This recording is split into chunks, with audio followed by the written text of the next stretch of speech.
Daniel Carter retired on a Friday afternoon. There was cake in the office kitchen. There were balloons taped to the glass walls. There was a silver watch inside a black box. People clapped. Some hugged him. Some said he was a legend. Others called him an inspiration. Daniel smiled politely, the way successful men learn to smile when they are too tired to feel anything. For 40 years, he had worked harder than everyone around him. He had built companies, closed deals, traveled cities, missed sleep, missed meals, missed birthdays, missed ordinary evenings that other people never thought were important. And now, at 62, he was finally free. No meetings, no deadlines, no early flights, no phone buzzing beside his bed at 3 a.m. For the first time in his life, Daniel Carter had time. But when he returned home that evening and opened the front door, nobody was waiting. The house was clean, the lights were on, the clock was ticking softly in the hallway. But there was no voice from the kitchen, no footsteps from upstairs, no one asking how his day went. Daniel placed the retirement watch on the table. Then he stood in the middle of his silent house and realized something that no one at the office had mentioned. He had won the life he was chasing and lost the life that was waiting for him. The strange thing was, Daniel had not been a bad man. He was not cruel. He was not selfish in the obvious ways. He loved his family. At least he always believed he did. He loved his wife, Emily. He loved his son, Noah. He loved his mother, who called every Sunday. He loved them all. But love, in Daniel's life, had always been something he planned to show later. Later, when work slowed down. Later, when the promotion came. Later, when the mortgage was paid. Later, when things became easier. For Daniel, later became the most comfortable lie he ever lived with. Years earlier, when he was 34, he came home late from work on a rainy Thursday night. Emily had cooked dinner. Noah, who was 6 at the time, had fallen asleep on the sofa, holding a small football against his chest. On the coffee table lay a crayon drawing, 3 stick figures, a house, a sun, and one sentence written in uneven letters. "Dad, please come to my game." Daniel saw it.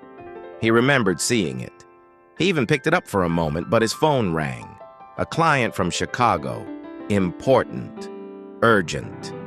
The kind of call Daniel believed could not wait. So he placed the drawing back on the table and stepped into his study. When Emily quietly opened the door an hour later, she said, "Daniel, he waited for you." Daniel kept looking at his laptop. "I know," he said. "I'll make it up to him. You said that last time." Daniel sighed. "I don't have time for this tonight, Emily." She stood there for a moment. Then she closed the door, not loudly, not angrily, just quietly. And somehow, that quiet sound stayed in the house longer than any argument would have. The next morning, Daniel left before Noah woke up. On the kitchen counter, Emily had placed the drawing beside his coffee. Daniel looked at it again. Then he folded it once and put it in a drawer. He told himself he would talk to Noah that weekend. But that weekend became another meeting. And another meeting became another trip. And the drawing stayed in the drawer. The years passed quietly, not because life became peaceful, but because Daniel stopped noticing the moments that mattered. Every promotion demanded a little more. Every success asked for another sacrifice, and Daniel always paid the price, with time that belonged to someone else. One Sunday afternoon, while Daniel was preparing for an important presentation, his phone rang. It was his mother. He looked at the screen. He smiled. Then he pressed, "Remind me later." A few minutes later, she called again. Daniel answered this time. "Hi, Mom. I'm really busy." Her voice was warm, just as it had always been. "I know you're busy, sweetheart. I just wanted to hear your voice." Daniel looked back at his laptop. "I'll call you tonight." She laughed softly. "You always say tonight." "I promise." After hanging up, Daniel returned to work. That night, he forgot. A month later, another call came. This time it wasn't his mother, it was the hospital. His father had suffered a severe heart attack. Daniel drove faster than he ever had before. But life doesn't wait for traffic. When he arrived, the doctor only lowered his head. "I'm sorry." Daniel stood there in silence. The last conversation he had with his father had been almost 6 months earlier, and even that conversation had lasted less than 2 minutes. For days, guilt followed him, but work slowly buried it again, just like everything else. Years passed. Noah was no longer the little boy waiting beside the window. He was 16 now. One evening, he knocked on Daniel's office door. "Dad, are you free this Saturday?" Daniel kept typing. "What is it?" "My championship game." Daniel smiled without looking up. "I'll be there." Noah's face lit up. "Really?" "I promise." Saturday came. The stadium was full. Parents cheered from the stands. Noah kept looking toward the entrance every few minutes. Every time the gate opened, his eyes filled with hope. Every time, it was someone else. Daniel never arrived. Late that evening, Daniel finally reached home. The house was dark. He noticed a small gold medal hanging on the hallway mirror. A note was tied to it. "We won." Nothing else. No anger, no complaint, just 2 words. Daniel picked up the medal. For a moment, he wanted to walk upstairs, knock on Noah's door, say he was sorry. Instead, he placed the medal on the shelf and told himself, "I'll talk to him tomorrow." Tomorrow became another business trip, then another meeting, then another year. Emily stopped asking Daniel to come home early. She stopped reminding him about birthdays, stopped planning vacations, stopped expecting promises to be kept. Silence had replaced disappointment, and somehow, silence hurt more. One evening, Daniel came home earlier than usual. He smiled. "Emily?" No answer. He walked into the living room. Half the shelves were empty. Noah's room was clean. Too clean. A single envelope rested on the dining table. Inside was a letter. Emily had written only one sentence. "You were always working for our future, but you forgot to be part of our present."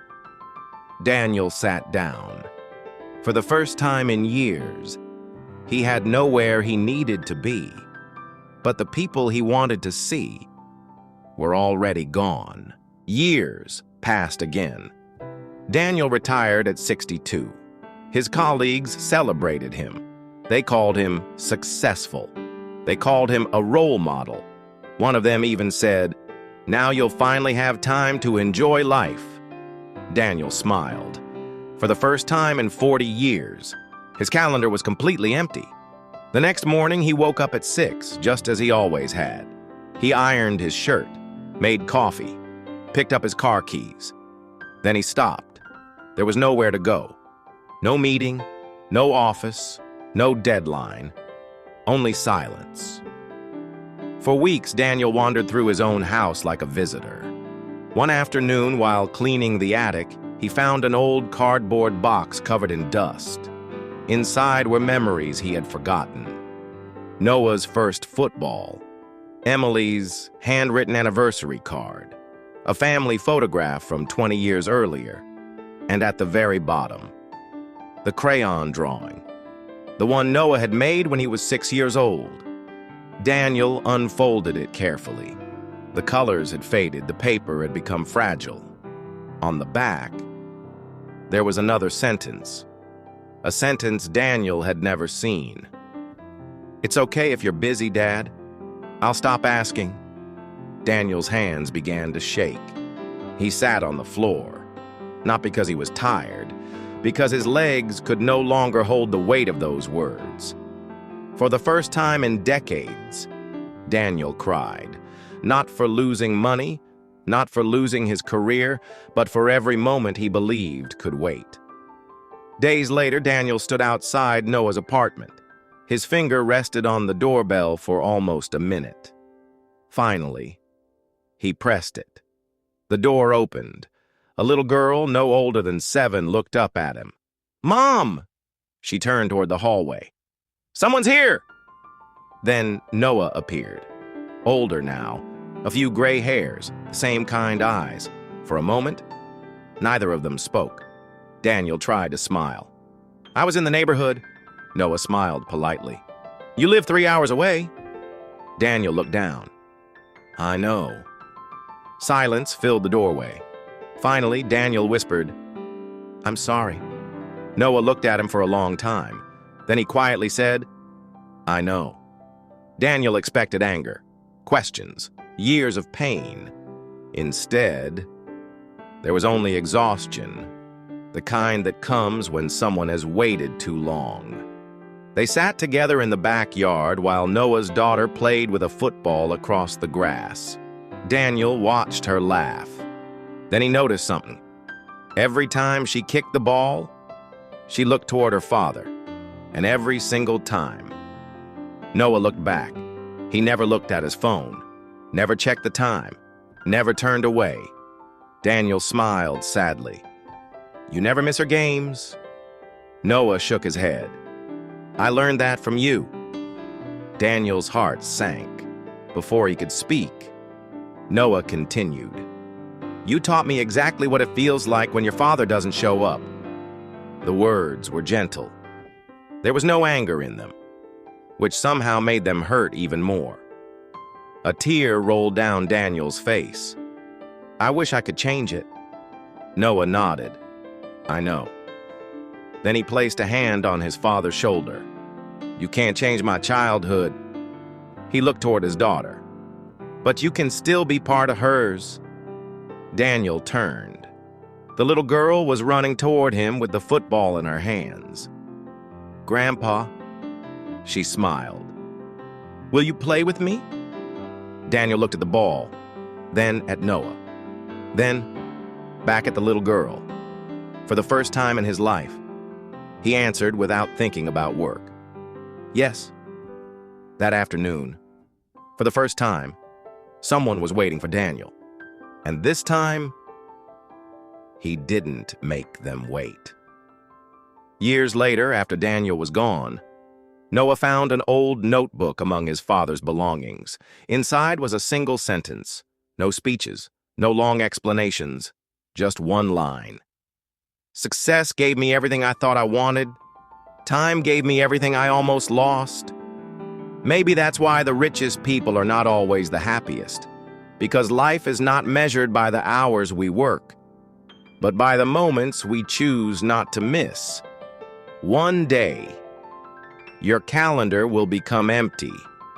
The only question is, will there still be someone waiting for you when it does?